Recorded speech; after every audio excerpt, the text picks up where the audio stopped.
says the recording is starting. Are we recording? We are recording. Are we recording? It says that I should let everyone know that they're being recorded. So this is your legally binding notice that you are now being recorded. I don't consent. I will see you in court. That's the end of the episode, guys. All right, good start to the season. That's it. I guess we just can't do there is no revival anymore. Revival canceled. Oh yeah, because we're not going to introduce this as the protagonist scene. No, because it's technically not. We're not the protagonist seat anymore. We are technically. We are a subsidiary of the protagonist seat now. So if we're not the full-blooded protagonist seat, what are we? Yes, our media empire. The protagonist seat. Our media conglomerate empire, composed of us and that one show we did for a long time. And now this show, which is called... a whole different show. It's a whole different show. Even though the format is essentially the same. Well, it's streamlined. It's a streamlined format. We can pump it out faster and at different pace. I guess it's like a different pace. Because we can do it whenever we want now. Yeah, because it's not going to take like 3 hours to record, and it's not going to take 6.5 hours to edit. We should probably explain what it is now. I think you're right. I think I think the title is kind of self-explanatory. That's true. So we can just leave it at that. No need for elaboration. We have the title to explain it, and then that's it. Welcome to the 3-episode rule. Yes. Brand new subset offshoot where we are going to watch 3 episodes of a show, and then we're going to decide if it holds up to the 3-episode rule. Could be a new show, could be an old show. Right now it's a new show. Exactly. It's a show that we both were very interested in watching. It's airing this season, and it's, I almost just gave away the end of the episode. Almost just dropped the whole spoiler right at the beginning. See, guys, 2 minutes in, you got what you came for. Yes, it's called Spy X Family. Yes, Spike's Family. It's Spy Family. They did the Hunter thing when you don't pronounce them, which is dumb. Why? Why is that a thing? It doesn't make the title more interesting to look at. It just makes it more confusing for people. Yeah, because then you try to describe it to someone like, oh, Spy X Family. It's like, nah, it's just Spy Family. I know what it says, but the X is silent. Basically, don't copy Hunter x Hunter. Don't copy the weird things about Hunter x Hunter. Or its release schedule. Definitely not its release schedule. But some of the good things, maybe, take a little bit of influence. Take a little bit of, say, hey, that worked. It does do good things. As long as you don't plagiarize. This show does good things too, and it's also based after a really good manga. It is. I never watched it. Still ongoing. Fuck, I never read it. You mean read it? Yes. It's been a week. Yeah, I haven't read it, but I know you actually recommended it to me long before we knew they were going to get an anime adaptation. Yeah, I started reading it when it was new. I admittedly kind of fell off reading it for a bit just because, in between waiting for chapters, I get bored and forget about things. Yeah, that's kind of how it goes. This is much like Shield Hero and Dr. Stone. Another one I can add to the list of manga that someone else, or I guess wasn't Shield Hero a light novel? Yeah, it has a manga, but it's primarily a light novel. Yeah. Actually, it started out as a web novel, then light novel. I'll call it literary media that was recommended to me by a friend, and later became an anime that I watched. Who told you to watch Shield Hero before it started airing? Shield Hero, and he didn't tell me to watch it, but I would talk about like manga and light novels with one of my coworkers when I worked at Penny's, and he's the one who told me about both Shield Hero and Doctor Stone. And then they both became anime. I knew about Doctor Stone.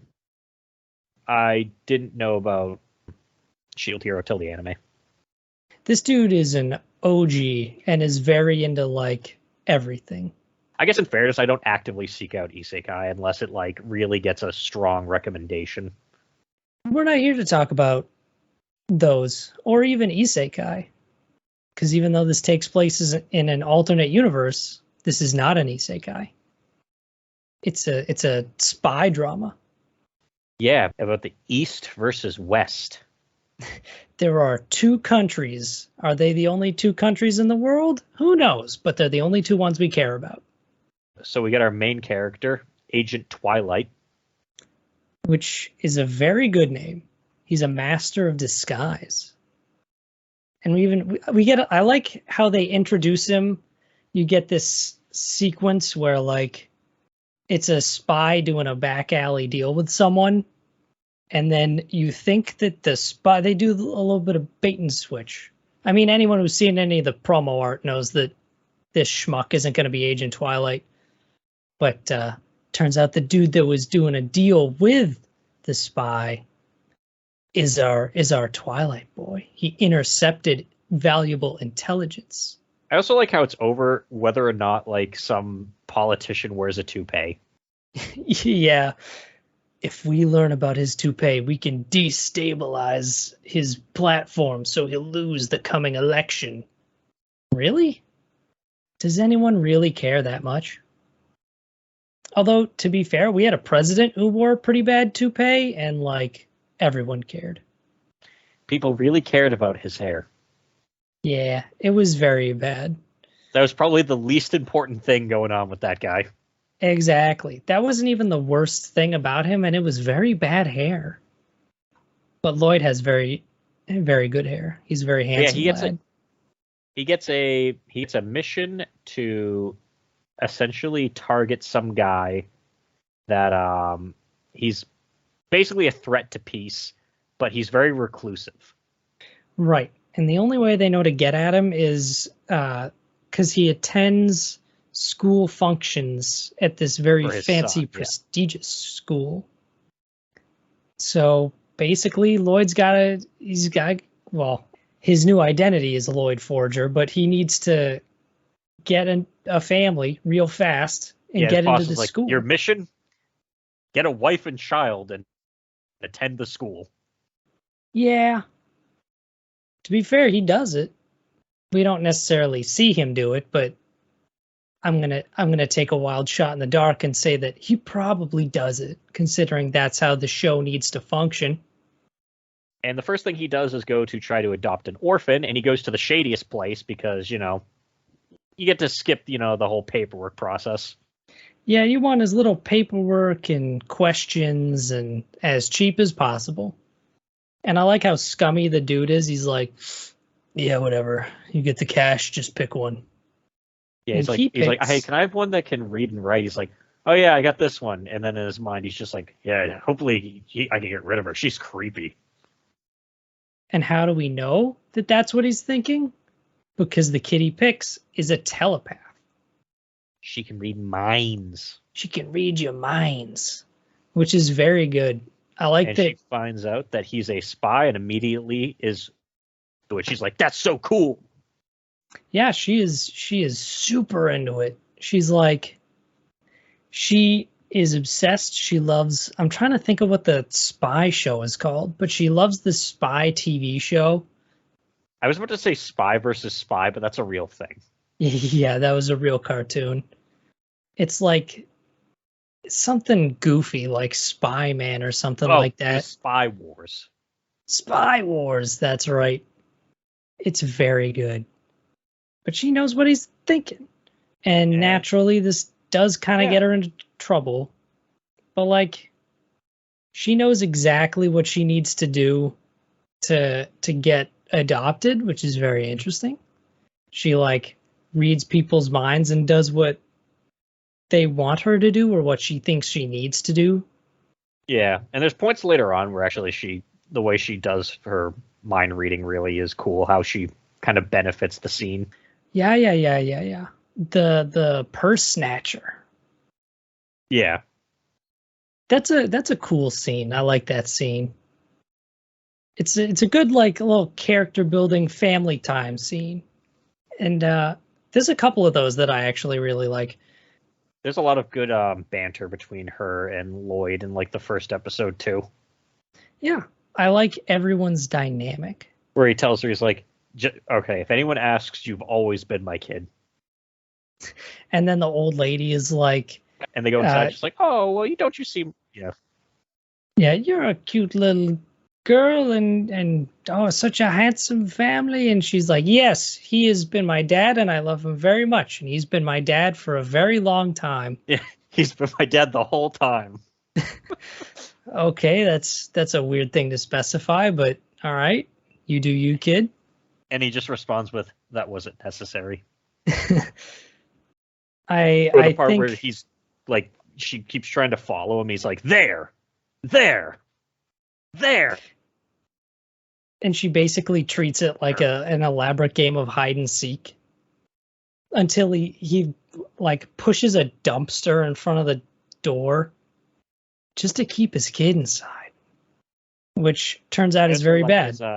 I like his informant friend, Frankie, I think his name is. Yes, Frankie is super good. He does like everything. He's a forger. He's like the intel man. My guy he's got it. I think every character is very solid that we've met so far.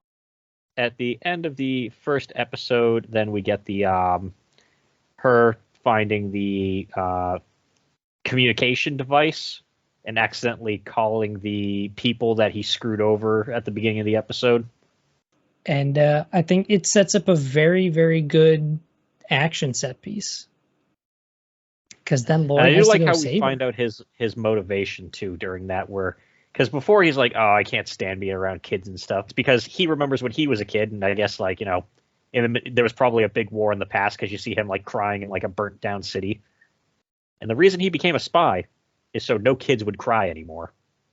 Yeah, it's I don't know. It's the way they reveal things is very nice because it feels very organic. And we get a scene where he beats the shit out of a bunch of guys and like holds the main bad guy at gunpoint. Is like, all right, I know your daughter. I know where she lives. I know where she goes to hang out. I know her fucking shoe size and favorite color. And if you don't want me to make use of that information, you're going to leave me and my family alone forever. Lloyd's a badass. Lloyd is cool. And then the second episode, we meet Yor, who is ditzy but also very cool. She's just an assassin lady. Yep, so she is an assassin, but also a ditzy civil servant by day. I'm not sure how much of the ditziness is supposed to be like an act. No, I'm pretty sure most of that's on purpose. Yeah. Because especially hearing her on the phone with her brother, like, she's just kind of a ditzy assassin with a crazy murder boner. And everybody at her work is super mean. For no reason. They're just bitches. They even joke later on in the episode about, like, being like, hey, what if we just report her as a spy so she gets arrested even though we know that's not true? Yeah. Like, it's fucked up. Especially because apparently there's a bunch of, like, they're in, like, their Red Scare or whatever, where everyone's, like, afraid of spies and stuff. So you can just get arrested for seeming suspicious. And we actually hear confirmation from Lloyd at one point that, like, some of those people actually are spies, which is why he can't just, like, get a female agent to pretend to be his wife.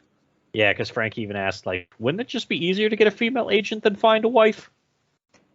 which kind of caps off a very good scene because Frankie is in drag because for whatever reason their first impulse is, well, we could just get Frankie to pretend, and he looks real bad.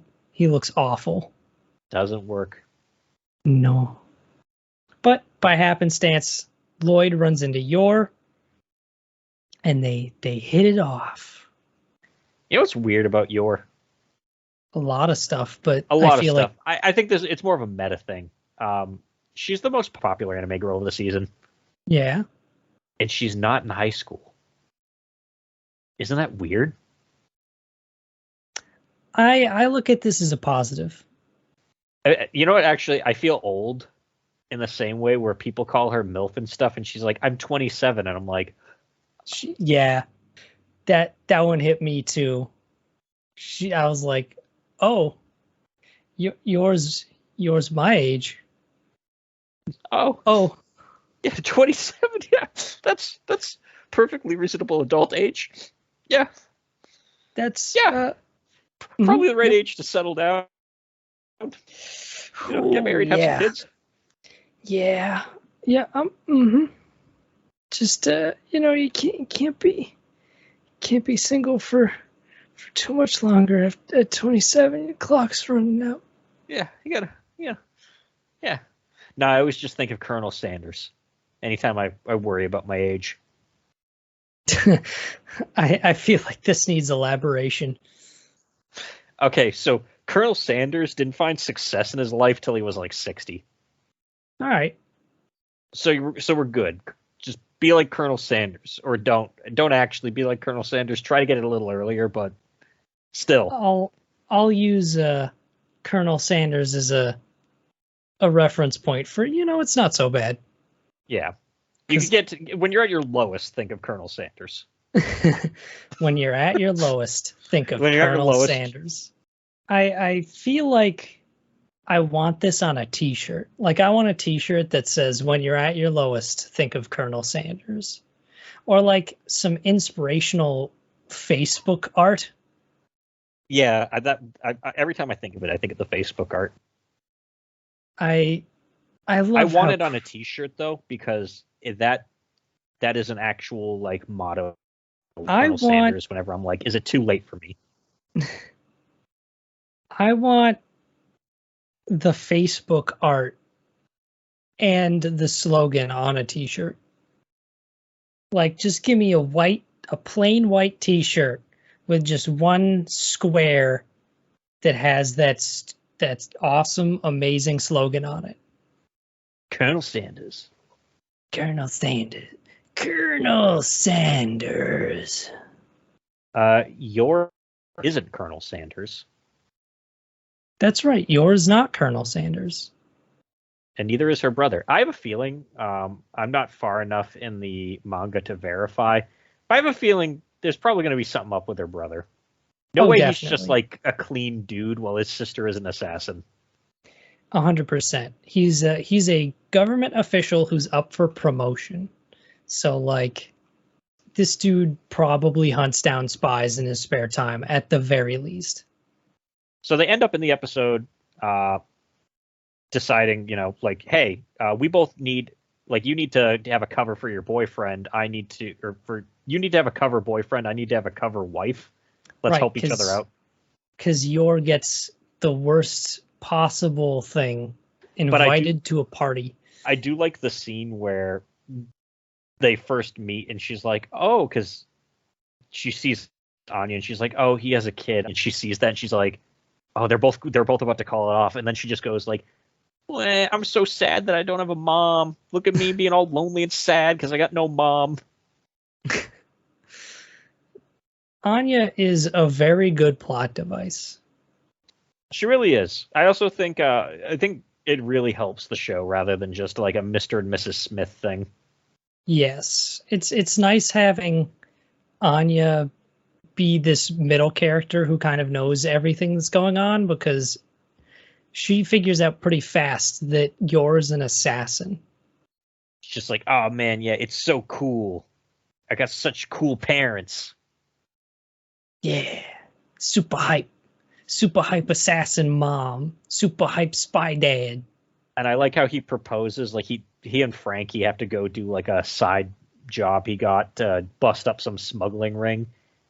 Yeah, he loses the diamond ring somewhere along the way, and I like that scene a lot because like there's something about the fact that all of this crazy shit is happening, and like Anya's or yours like because Anya is not there, but yours like, oh, these are your patients, right? Because he shows up to the party covered in just soaked in blood, and they leave, they get in that chase, and she's like, are your patients okay? And he's like, oh yeah, they just they followed me from the psychiatric hospital, and Is they it start okay to like hit them in the head like that? Yeah, it's a new type of concussive technique.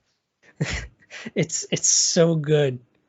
I like how they're both very kind of oblivious in this situation because a guy jumps down from like a staircase or something to stab Lloyd in the back, and you're just fucking super kung fu kicks him out of the air, and he goes flying. Yeah, And he she's flies like, 20 feet. I'm good at self-defense. And he's like, oh wow, that's so interesting. That's fascinating. This man is supposed to be a master spy. Yeah, the intelligence of both of these people in this situation, I'm just gonna chalk it up to necessary ignorance because they still kind of need each other. I think the third episode out of the three of them was my favorite. Oh yeah, the third episode Probably is very good. That's when the family's all together now. So Yor moves in and they agree to sleep in separate rooms. And I like the part where Anya's out trying to help and she's like picking up the box and she's like, "Oh no, I'll take care of that one. Oh man, I have enough poison in there to kill an elephant."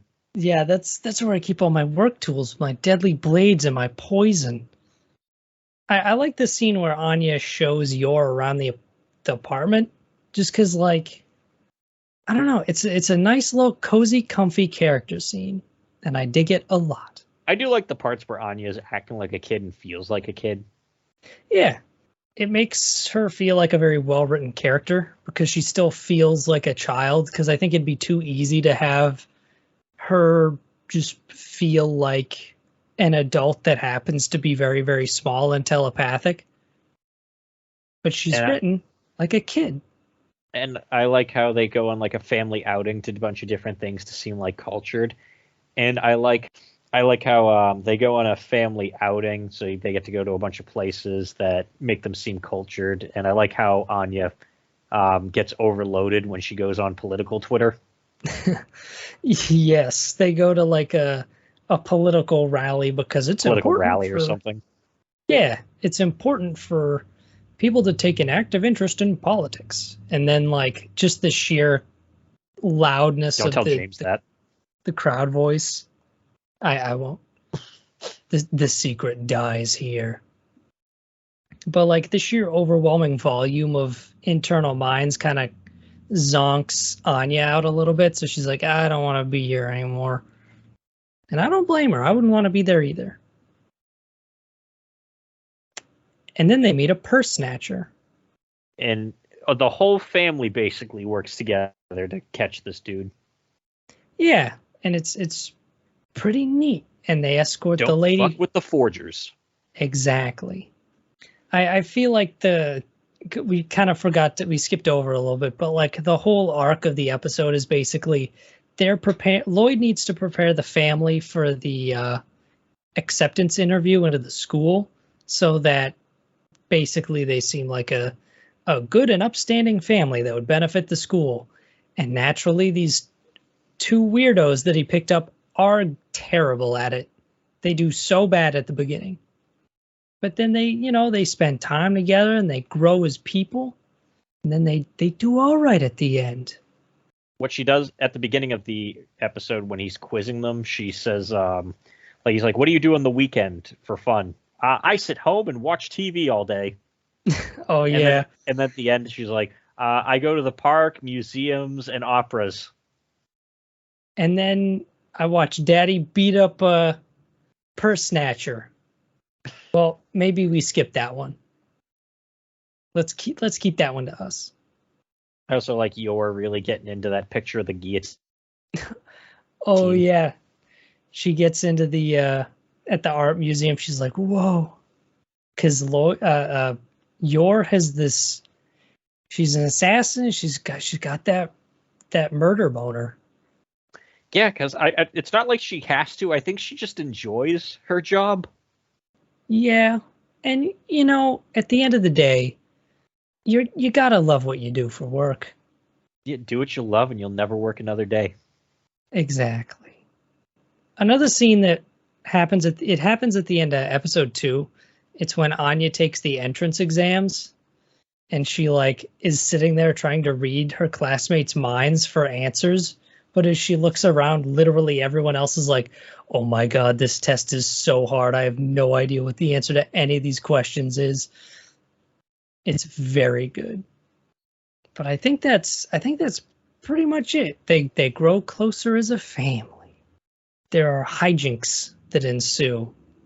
And I feel like our position slowly transitioning into the end of into the wrap up portion. I feel like our position on this show is very clear as to how it stands up to the 3-episode rule. I think the most important thing of the 3-episode rule is that it makes me want to watch more of it. And as far as the manga goes, I'm only through the first arc, so yeah, I want to see more. I do as well. I think all the characters are very well written. I like everyone's dynamic together, and I'm excited to see. I know Lloyd becomes super dad later, and I'm excited to see that. I think that's going to be pretty cool. But congratulations, Spy Family. You have passed. Should we do like a Siskel Ebert thing where we just give it a thumbs up or thumbs down? Yeah. That's a thumbs up. You passed. You did it, kid. Yeah, you got 2 thumbs up. You did it. Who's who? I don't know. I'll be Siskel if you want to be Ebert. Cool. I get to live slightly longer. You know what? That's probably true. But yeah, that's our first introductory episode. I think it went well. And I think we can do better. I think we have to strive to do better. I know we can do better, but it was not quite as fucked up and weird as I was a little bit afraid that it was going to be. I'm glad we just didn't have to watch 10 episodes. We only had to do 3. Me too. That takes a lot out of you. It's like 3 episodes. It's not even an hour and a half. Dude, my Saturdays used to be just watching let's see, basically that was 5 hours of anime. Yeah. Especially when we would have seasons where everything aired on fucking Saturday because of course. Or sometimes we'd have to double up, so you'd be watching 8 episodes of anime. Yeah. If you missed a week or something. Oh fuck! If we missed a week right at the beginning of this, that's 10 hours of anime. Yeah. Which, granted, you might be thinking, 10 hours of anime, that sounds awesome. Only usually 3 shows every season were worth watching. I feel like the metric for 10 hours is different because 10 hours of a good show is better than 10 hours spread between different shows. Yeah. Also, most of those shows were 6 out of 10. Yeah. That is not a fun 10 hours. We've had a lot of seasons too where the best show of the season was maybe a 7. Yeah, just mid-tier. But we don't do that anymore. Now we have a much better format that fits into our busy lives. And it's more streamlined. I feel like it's more viewer beginner friendly as well. It's 30 minutes of an episode. You just sit down, you put it on, and that's that. Yeah. Are we at 30 minutes? Yeah, we're a little bit over. with a little bit of cutting and streamlining, get that down to 30 minutes. Cool. That means it's time to stop. Yes, it's time to stop. I've been Ian. That's Alex, by the way, just in case you didn't know. Just in case you're not a hangers-on from our previous projects. I'm Alex for a little bit longer. I don't know if I'm going to stick with that. I might change it up. You know what? Live your bliss. Live your bliss, bud. Just do as the Alex do. Stick around, I don't know, next week and we'll do another one. Sure. Why not? Who knows? We can do it. We can do whatever the fuck we want. It's our show. We're not getting paid for it. Exactly. We could even do this fucking bi-weekly if we want to. I feel like it's easy enough to do weekly though. But we'll work that out. Yeah, we'll figure it out. I don't have a cool sign off, so I'm just gonna be like, bye. Actually, hold on. I got something a little better. Thanks for watching the introductory episode of The Protagonist Seat Presents the 3-episode rule. I'm going to take your original one. Bye.